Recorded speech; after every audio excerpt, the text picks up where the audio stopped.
تعالي معايا كده وفي دقيقة هقولك على أسرع بيتزا ممكن تعمليها وبطريقة جميلة وبطريقة سهلة، ولا تعجني ولا تخمري ولا أي حاجة. بصي جايبة رقاق كده طري، معجون طبعا بالسمن واللبن وتحفة وطعمه كده يجنن.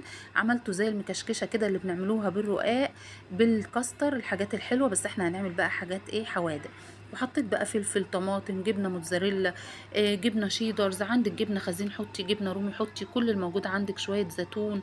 وبصي كده سهل وسريع. ولادك عايزين بيتزا، مش لسه ولا عندك دقيق ولا لسه هتخمري العجين ولا لسه تعملي مش عارفه ايه.